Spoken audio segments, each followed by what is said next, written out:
Alright, what's going on everybody? We got another fighting game discussion video for you guys. As today I really just wanted to get on here and talk about how Street Fighter 6 is going to be at Capcom Cup next year. And the winner is going to get $1 million. Like, oh my god.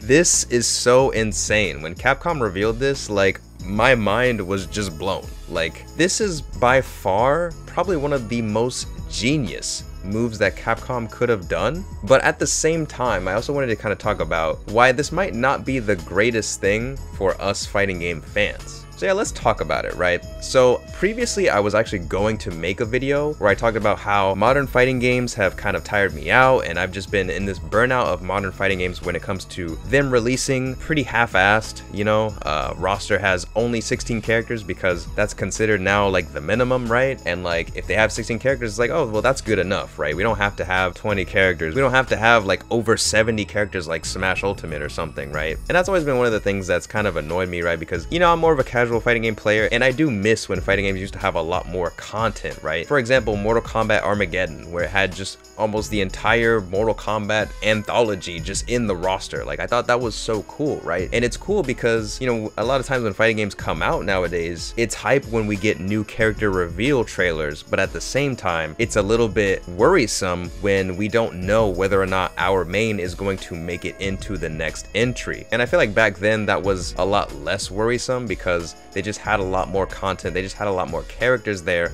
off the bat. Whereas nowadays it feels like the game comes out pretty much half of what it's going to be along the line, like over the years once all the DLC gets added in. And I know that, you know, I'm not a game developer or anything like that, so, you know, I can't tell you, oh, games have been harder to make nowadays. Like, I'm sure they are, and I'm sure it's a little bit of both, right? Like a little bit of, oh, they know they can get away with it, so they do it, but at the same time, it is a lot harder to make content, and just developing games is a lot harder than it used to be. Like, I can see maybe a little bit of both happening here, but it's just annoying. That's definitely one of the things that has annoyed me a lot. Like, you buy a fighting game for 60 bucks, and then 3 years later you spend almost just as much as that 60 bucks buying the DLC, the season passes for that game. And now if you spent over $400+ on this fighting game, and then it's like, you know, I don't know. It's just one of the things that I'm like, ugh, okay. I'm a little bit burnt out when it comes to modern fighting games in that sense, and Capcom has definitely proven themselves to be one of the scummiest fighting game developer companies when it comes to that, especially with Street Fighter 5. My goodness, the amount of times they charge for that game, oh man, it's insane. I was one of the people that got Street Fighter 5 base version of the game on my PS4, base PS4, and you know, I was really excited because I love Street Fighter, I love Jury, I'm like super excited to play as these new characters like Laura, she looks awesome, but yet we got DLC on DLC on DLC, and the fight money was just not cutting it. So of course they had to make you pay for all this stuff, all these new characters, all these new costumes, all these new stages, like, and then of course Arcade Edition comes out, and then of course Champion Edition comes out, and even after that you still have all the Capcom Pro Tour League stuff, and it's just so much DLC that they have farmed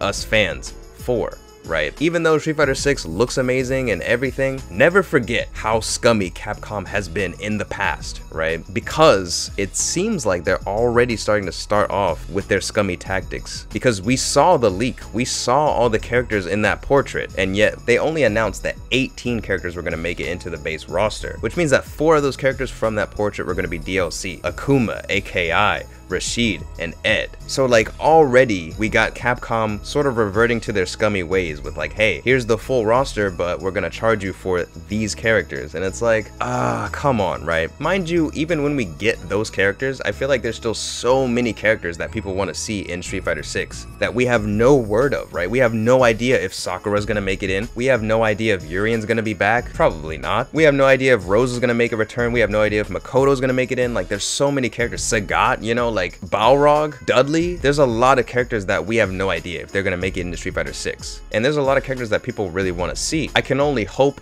that Capcom won't make the price for those characters too high or get too scummy with the DLC rollout of this game like they have been in the past. But that was one of the things that was starting to turn me off with the game. When they initially had that announcement where they talked about, you know, the base roster and everything like that, and I was gonna make a video talking about that. I actually was. But with them announcing the $1 million prize pool for the next Capcom Cup. I feel like they have managed to geniusly avoid a lot of people feeling that they're reverting to scummy tactics, because a lot of people, when they see that, when they see, wow, I can become a millionaire if I win the next Capcom Cup, the only thing on their minds is how much money they can actually win from labbing this game, from being really good at this game. They don't really think of, oh, I have to spend this amount of money on this character, because they're thinking, shit, I'm about to win all that money back if I win Capcom Cup, or if I win this tournament for the Capcom Cup points, etc, etc. Because they also said that they have $2 million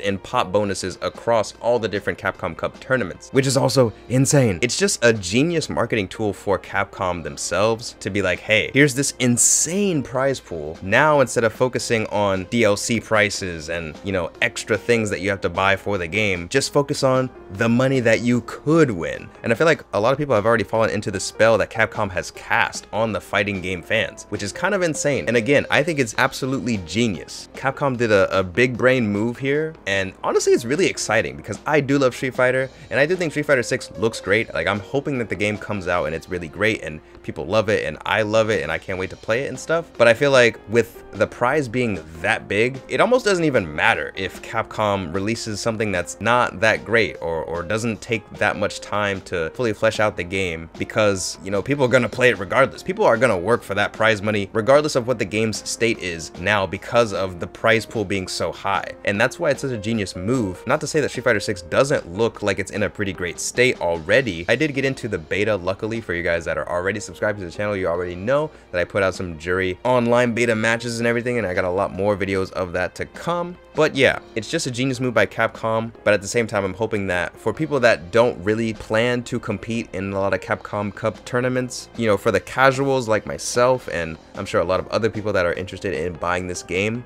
I just hope that they don't skip out on the game, right? And I don't think that they will, because obviously, again, like I said, the game looks pretty great. And from what I played, it feels really great. So I can't imagine them fumbling the bag from what the game already is, to be honest, but it's Capcom.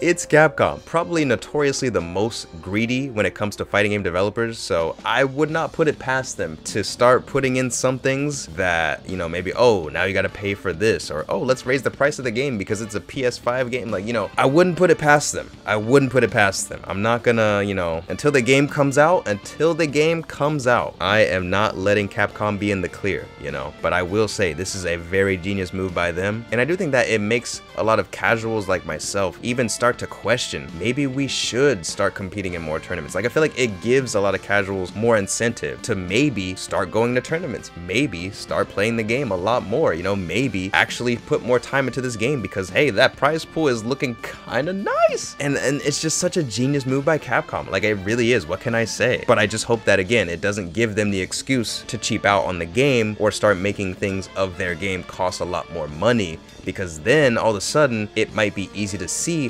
why the prize pool is so big. Is because now we're out here shelling out a ton more money for all this DLC, for all this extra BS that we don't even really need, like with Street Fighter 5. And suddenly it's easy to see where this prize pool is getting its money from. It's coming from us, you know? Hopefully that's not the case, and hopefully, you know, the game stays true to just being a really quality next-gen fighting game. That's what I really want to see. But what do you guys think? What do you guys think about all of this? The prize pool being 1 mil. Are there any DLC characters that you're hoping to see, like Sakura, Dudley, make a return for Street Fighter 6? And what's the biggest scam or scummy tactic that Capcom has done to you in the past if you're a Street Fighter fan yourself? Let me know all those things in the comments below. Please leave a like on the video. Subscribe if you haven't already. That helps me out a ton. And as always, thank you guys so much for watching. I really do appreciate it. If you guys want more fighting game discussion content like this, again, please feel free to subscribe and turn notifications on. That would help me out a ton. I love doing these kinds of videos, so yeah. But as always, hopefully, I will see you guys in the next video.